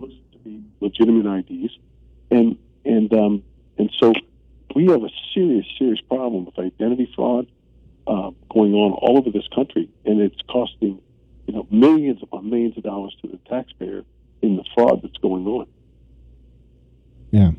I've been told by people, Sheriff, that Puerto Rican citizens actually rent their IDs, right? So they rent the ID, and then these people coming from, say, Guatemala, El Salvador, what have you, they're still, even though it's very lightened, they're still very intimidated, right? They still know that what they're doing is wrong. And then these Puerto Rican citizens, because they are citizens of the United States, they're renting this to them, and then they have to come back to see them, say they want to buy a car. So they got to use them to buy a car. So this is a constant source of revenue for some citizens who are doing this whole scam that's happening. And the tools that you need for this, can it not be all kind of connected? I mean, they are Puerto Rico is a territory. Can't these systems? And I didn't know that. That's very interesting about how many copies of the birth certificate that you can get. Yes. And then they come. Yeah. Sorry. Well, we are working with Puerto Rico. With our law enforcement people have been. We've made some inroads there where they're actually trying to cooperate with us to try to identify. I will delete the brake. Which is some bit of an advancement, but we still have more to do. Yeah. But it's a serious problem. I mean, the ability to be able to have these cartels come in, MS-13. We know when I was on the border last, the head of the chief of the sector down in McAllen, where I was at the processing station, said to me, "Sheriff, you do know that the word down here at the Mexican border is get up to Massachusetts." because that's where they can lay claim, the MS-13 gangs. They want to claim this Northeast area, and we're seeing it. Remember the raids in March and all that, and they use these different IDs to get up here. Once they're here, they're settling in, and they're free. And we see people get arrested here, Sheriff, right? And they have 13, 14 EBT cards on them, multiple IDs and that kind of nature. But can you hold on? We have to. We're over. We have to take a break. And we'll come back on the other side. David, thank you very much for the call. Folks, we'll take a quick break, a real short handling change right here, and we'll be back with the High Sheriff of Bristol County, Thomas Hodgson. I'm Joe Mangiacotti, and this is the Joe Mangiacotti Show. This is Wes Oliver with Prestige Home Mortgage for Handling Change. Join us for Handling Change today at 7:30 or on the web at handlingchange.info. Smooth operator. Good morning and welcome to Handling Change from the Candiani Insurance Studios. I'm Joe Mangiacotti and Wes Oliver of Prestige. I'm on it, baby. The purchase or sale of your property could be one of the largest investments you have, and Wes can help you handle those challenges. Good morning, Wes. Good morning, Joe. Thanks for having me. Hey, it's our pleasure, of course. For you, thinking about veterans and looking out after veterans, especially with the mortgage front, it's something you do all year long. But what is going on right now for the veterans? You were talking off air a little bit about something you're doing special for them. So what we're doing is we have a separate branch of the company called Veterans Home Loans, and our goal with that is to really help the local veterans. We just find a lot of only one left is Gene that may not, they're definitely not local, don't really take care of the veterans as much as they might think. So we have the ability to have them come meet us in person, sit down face to face, go over terms and talk to them. We're offering free appraisals for any veterans, up to $750. So that would be for a single family home. You got the stack working? That would be on us just to give back a little bit to those who've given so much for us. Let me ask you something. Does everybody do VA loans? No. So one of the common things that people think is I'll just go to my bank, and the reality is that most banks in the area, they just don't do VA mortgages at all for God knows what reason, but I think they think they're a little bit more complicated, whereas we really are experts with that. And other places who say they do VA loans, and they may have local banks that do them, they might do a couple a year. So their experience level in handling those, because there are a little bit added complexities with those products, but knowing how to handle them, they typically don't handle them as well as somebody who does these things all the time. Do you find, as the originator of a VA loan, that the veterans that you deal with are a little different kind of clientele? Are they different than your typical person looking for a mortgage when you're dealing with the vets? I would say they can be, just because it's a fraternity type mentality, whether they were in the Army, Air Force, National Guard, whatever branch of the military that people were in, is there's that trust factor in knowing that, hey, somebody knows how to deal with the veterans. They have a common bond amongst them all. Why is this so important to you? It's really important to me. My dad's a Navy vet. He served in Vietnam. I just want to be able to give back to those folks who've given so much for us and our freedoms and those types of things. And I just really feel like it's an underserved community. It's a community of amazing people who, in some instances I mentioned previously, I just feel like they get taken advantage of sometimes, or they can't go talk to somebody. And you hear that with VA hospitals and healthcare. All right, Joe. I wanted to say, ask the sheriff about 20 years of not getting money for the highway system from Congress because Massachusetts did not comply. Why can't they use the power of the purse? In advertising to target those veterans, and the reality of that is that comes at a cost. It actually comes at a cost to the veteran, because you're spending millions of dollars, whether it's TV advertising, advertising on the Super Bowl. Did you see my finger? That money comes from somewhere. That money comes in the form of higher costs. You ask the sheriff. I got the finger going. So a veteran is definitely getting a better service with your VA mortgage company because, A, they get to... My mother still is here. Come in and see Wes Oliver in your office and talk to you, look you in the eyes and talk to you. And as far as the service provided, where it comes to the fees, are they going to do better with you than they are with these national companies? Because you're saying they're going to pass that expense on. Exactly. So you look at any large company who's spending that kind of money in advertising, as I said, it comes at a cost. We're a small independent local company. I don't have to make the same margins as those folks. Sure. 1 minute. So I want to be able to give that veteran an amazing experience and make sure that they're taken care of at a very, very, very low price. So I don't want to jeopardize, hey, you're the cheapest person in the world at doing this stuff and the service is going to be terrible, because oftentimes you get what you pay for, right? But we're looking at this combination of experts at doing VA loans and doing them at a cheaper cost than some of the big national companies, and they can come see us face-to-face, Joe. That's fantastic. So let's remind folks right now, for the VA loans, the appraisal will be taken care of. The appraisal will be taken care of by us. All right. And how do they reach you directly for the VA programs? They can reach us at 508-332-4171. I love that stretch veteranhomeloans.com. That is our website specifically for the vets. Only you and I can hear how you stretched it or reduced it. When change from the Cantiani Insurance Studios, and join us each week at 7:30 as we give you Here we go. changes in your life. Visit us at handlingchange.info. You can find Wes on Facebook at Prestige Home Mortgage or email at woliver@prestigemortgage.com. And you can always call 508-366-4006. For Wes, I'm Joe Mangiacotti. Your mic's live. Joe Mangiacotti Show. We are the show. You want to know. It's time to talk to Joe. All right, folks, welcome back to the final segment of Joe Mangiacotti Show here on AM 830 WCRN and AM 730 WACE. Don't forget, we're live streaming on the TuneIn app as well. 508-871-7000 to join the conversation. On a line with me is Bristol County High Sheriff Thomas Hodgson, who is, without a doubt, considered one of the foremost experts on immigration and the problems that come with it. And this is great timing because the Trump administration is going to send Border Patrol agents to these sanctuary cities around the country, including Boston. All right, and Homeland Security said that this extra personnel will help ICE agents with the immigration enforcement. And we know that they need it because not only do they need bodies, but we have judges sending illegal immigrants out the back door with the help of bailiffs. We have these mayors making self-proclaimed sanctuary cities, and everybody's wondering, well, scratching their head, on whose authority can you do that?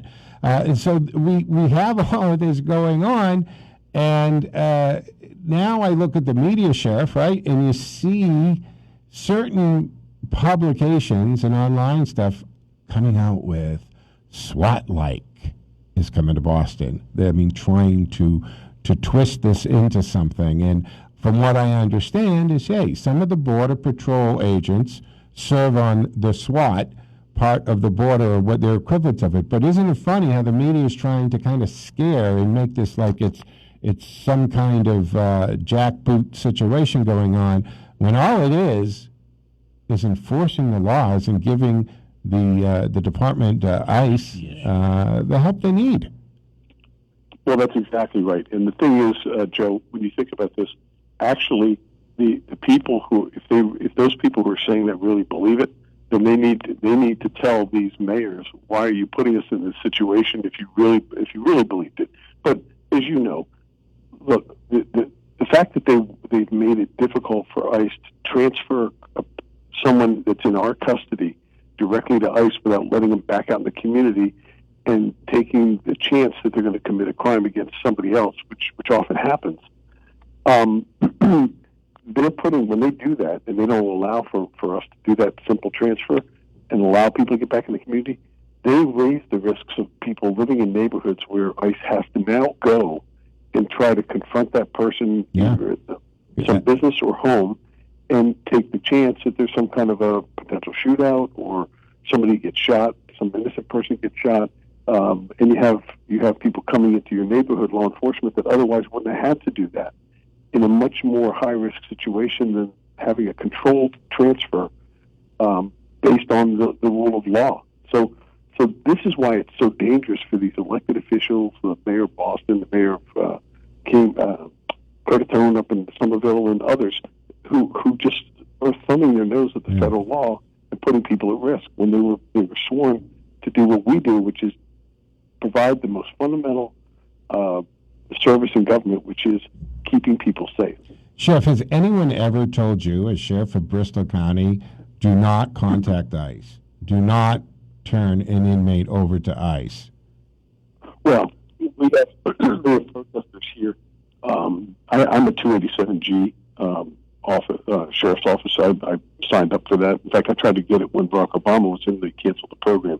I actually built an immigration detention facility without any state money on my complex in Dartmouth, where I house about 200 people who are here illegally on average. So we have protesters and people that have come to our place. They blocked our driveway and all of that, protesting the fact that we're enforcing the immigration laws and cooperating with ICE. And by the way, let me just hit something on this about Joe. I think it's really important. I think most people, everybody remembers 9/11, of course. But one of the most important things that we in law enforcement recognized and the federal government recognized with all their agencies, we need to do a better job sharing information, collaborating in our operations and things, if we were really going to maximize our potential to keep the people of our country safe. And so why this time, when we know that we're seeing more and more crime, thousands of people are being killed each year by criminally legal aliens, why would we be saying that we want less cooperation? We want to obstruct the cooperation between agencies who are maximizing the potential for people to be safe. It's absolutely crazy. And yes, I mean, 9/11 did point out, right, just how much there was a lack of communication between agencies, and then there were steps to actually fix that. And now you have the ability, you get somebody on here, and they don't want you not only not to communicate, but actually hold them and send it off. I had no idea. So you actually built on your Dartmouth facility an area to detain people who are here illegally. That's the purpose of that? I built a separate building on our complex that just houses, and we're actually one of the models for the nation. See, that's fantastic. I mean, ICE is going to love that. It just streamlines the process so much. So one more thing. Let me ask you about it goes back to the power of the purse here, because and President Trump said this about immigration cities, that or self-proclaimed sanctuary states. You know, that's fine. You don't need the federal money then. Let's draw that up. And also, if you remember, when he said, because we have that issue, right? They come in, you can only hold them so long, and so it was kind of catch release, and they have to be released because we can't hold them so long because some judge made this determination. So President Trump said, fine, we'll load up the buses, and we're going to send those buses to the Lowells, Lawrences in Boston and all these other sanctuary cities. And what was the first thing, right? Even Cher, talk about your Hollywood bubble elite, even Cher said, whoa, put the brakes on that. We can't even deal with the homeless that we have and the crime that we have. You shouldn't be doing that. So it's funny that they say, oh, no, you're going to let everybody in, just don't send them to my state. Yeah, and that's exactly right. And what happens is it exposes, the president's excellent at exposing the motives of these individuals. I thought that was brilliant the way he did that. No question about Absolutely, it. Absolutely, yeah. And he's taking this stuff head on and dealing with real issues, making our community safer. And that's why I think with so much momentum behind him, he's reelected. He's one of the very few that we've seen who've really hyper-focused on the people's issues, in spite of every single day these people who have political motives, not public interest motives, of trying to obstruct every single thing he's done. And he said, okay, fine. You're going to put a roadblock up here. I'm going to find another road to get around it. He's done.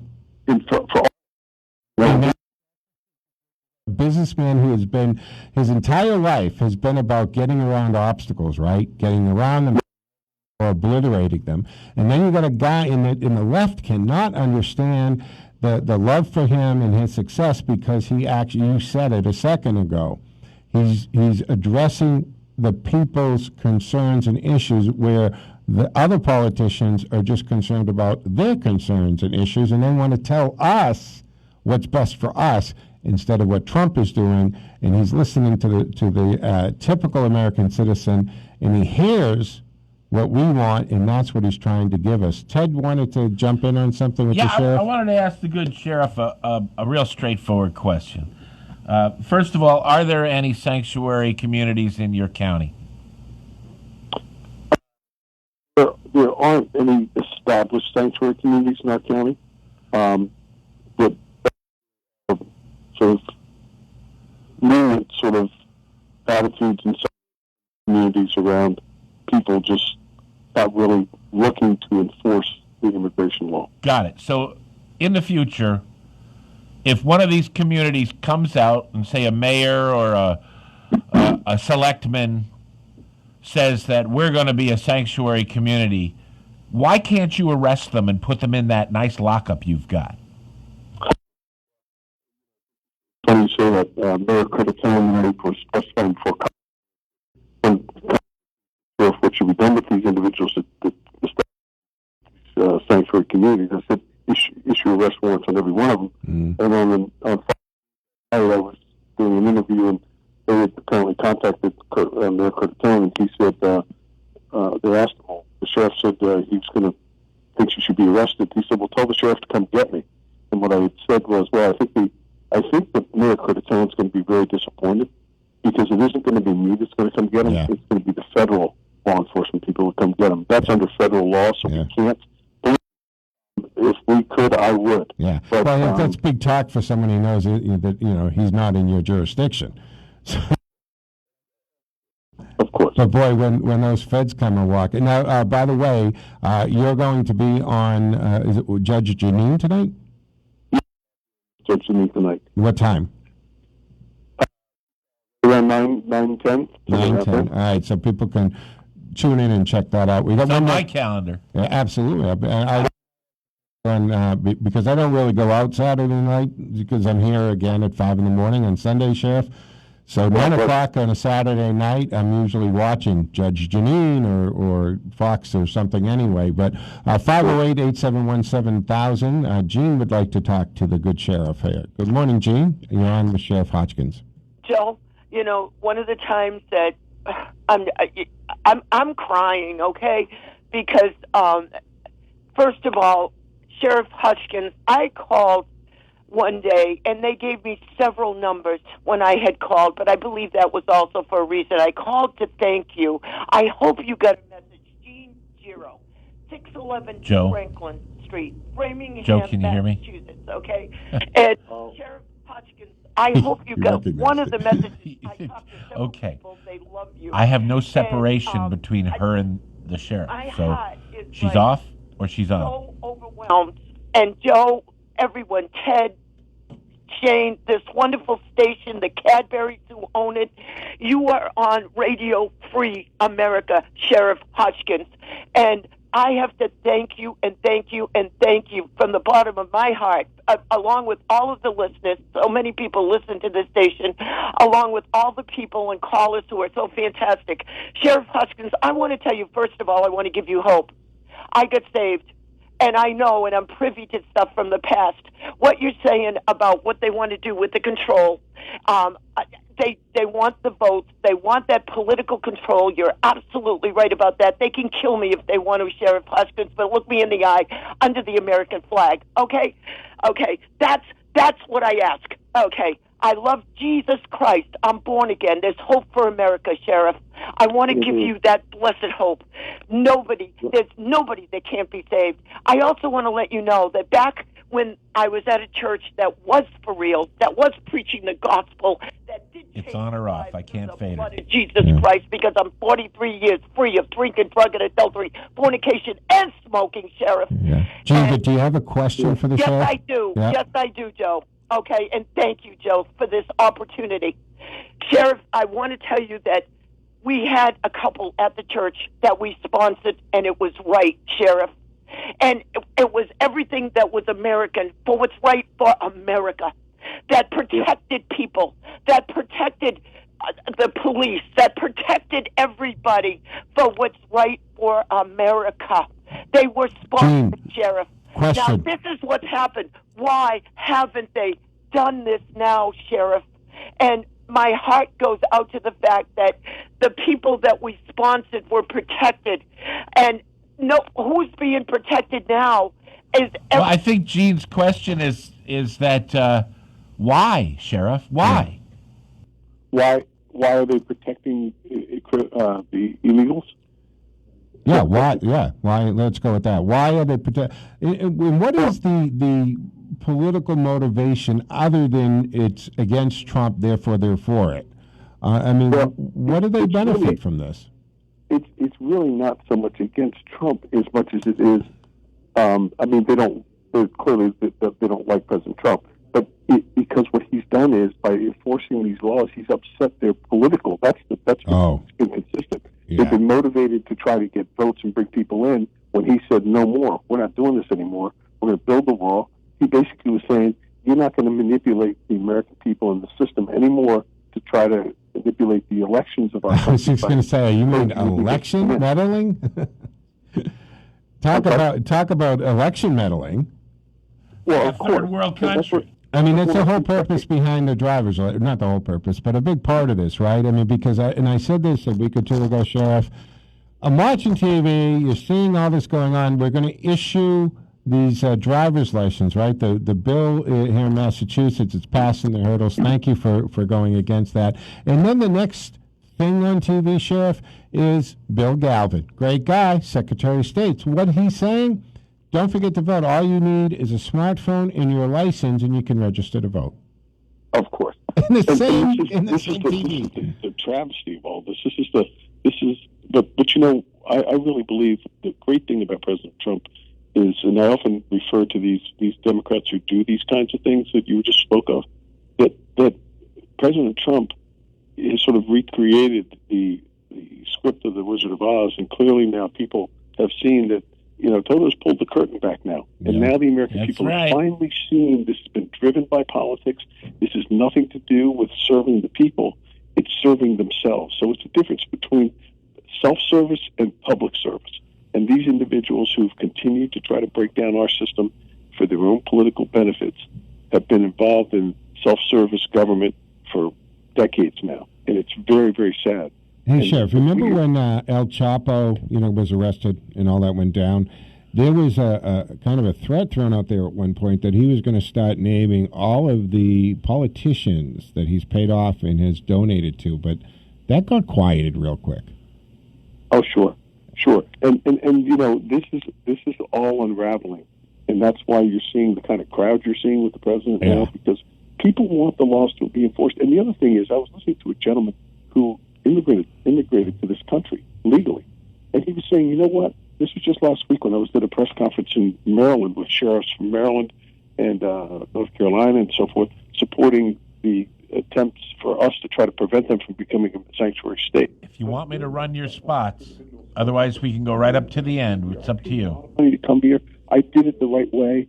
And he said, I'm now being told that I'm going to have to pay the hard-earned money that I make. So I'll pull your spots and we'll keep going. Who are sneaking in, and I'm being told I have to support them for housing. They have to be now given money every month and all of this. It's my money. I came here the right way, and now I'm being punished.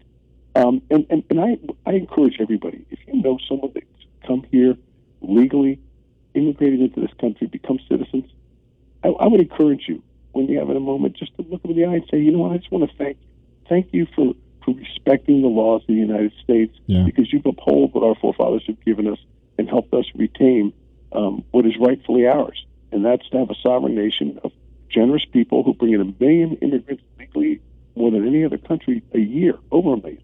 Yeah. So we're very generous. And maybe if we didn't have this influx of probably close to 20 million now people who are here illegally, we might be able to bring in more. Yeah. But, if you think about this in these terms, when they were having, say, 100,000 people coming in 1 month, right, illegally, I asked somebody, I said, New Bedford, Massachusetts is about 100,000. Remember, these were consecutive months. There were more and more coming in, 30,000, 60,000, whatever. I said, how many cities like New Bedford are sitting idle with houses, banks, grocery stores, churches, and all the infrastructure you need to run a city? Where are those 100,000 people in that 1 month going to go? There's no cities waiting to just be occupied here. We have to have immigration laws to control our growth, so that we can sustain the things that make this country great. Well, we have elected officials who are going, we're going to break that down. We don't care. No. Let them in because they want votes. Yeah. It's outrageous. It is outrageous. And I've said this over and over again, Sheriff, look, the organic growth in a community, everything works well. It's absorbed, right? It's naturally. Even a community, when there's a birth population, you see young families move in. Guess what? The town goes, you know what? In 10 years, we're going to have to build a high school because we're going to have 2,300 kids graduating. Everything works.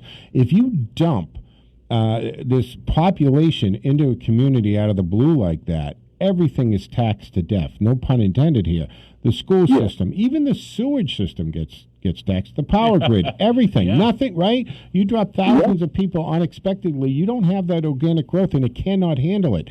Then when you add it on top of that those people, again, it wasn't organic, right? Their income and their taxes from their income didn't gradually come into the system either, right? They're purchasing of goods, they're buying homes and renting apartments and the housing demand. And then when they're doing everything that we talked about earlier, buying these identities or leasing these identities and creating crime after crime, then they're getting benefits. I know, we have a politician, a state legislator that comes on every month, and he says, yeah, but all that, we don't officially give this stuff.